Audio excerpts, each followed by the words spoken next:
ایرانی supreme leader کے عسکری مشیر میجر جنرل محسن رضائی نے تہران واشنگٹن کو قیمت ادا کیے بغیر خطے سے جانے نہیں دیکھا۔ انہوں نے لبنانی سیٹلائٹ ٹی وی المیادین کو انٹرویو میں کہا کہ امریکہ محض دکھاوے کی کارروائی سے بچ نکل نہیں سکتا۔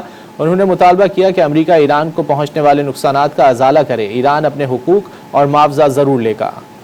ایرانی سپریم لیڈر کے عسکری مشیر میجر جنرل محسن رضائی نے تہران واشنگٹن کو قیمت ادا کیے بغیر خطے سے جانے نہیں دیکھا۔ انہوں نے لبنانی سیٹلائٹ ٹی وی المیادین کو انٹرویو میں کہا کہ امریکہ محض دکھاوے کی کارروائی سے بچ نکل نہیں سکتا۔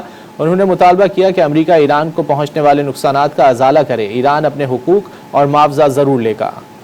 ایرانی سپریم لیڈر کے عسکری مشیر میجر جنرل محسن رضائی نے تہران واشنگٹن کو قیمت ادا کیے بغیر خطے سے جانے نہیں دیکھا۔ انہوں نے لبنانی سیٹلائٹ ٹی وی المیادین کو انٹرویو میں کہا کہ امریکہ محض دکھاوے کی کارروائی سے بچ نکل نہیں سکتا۔ انہوں نے مطالبہ کیا کہ امریکہ ایران کو پہنچنے والے نقصانات کا ازالہ کرے، ایران اپنے حقوق اور معاوضہ ضرور لے گا۔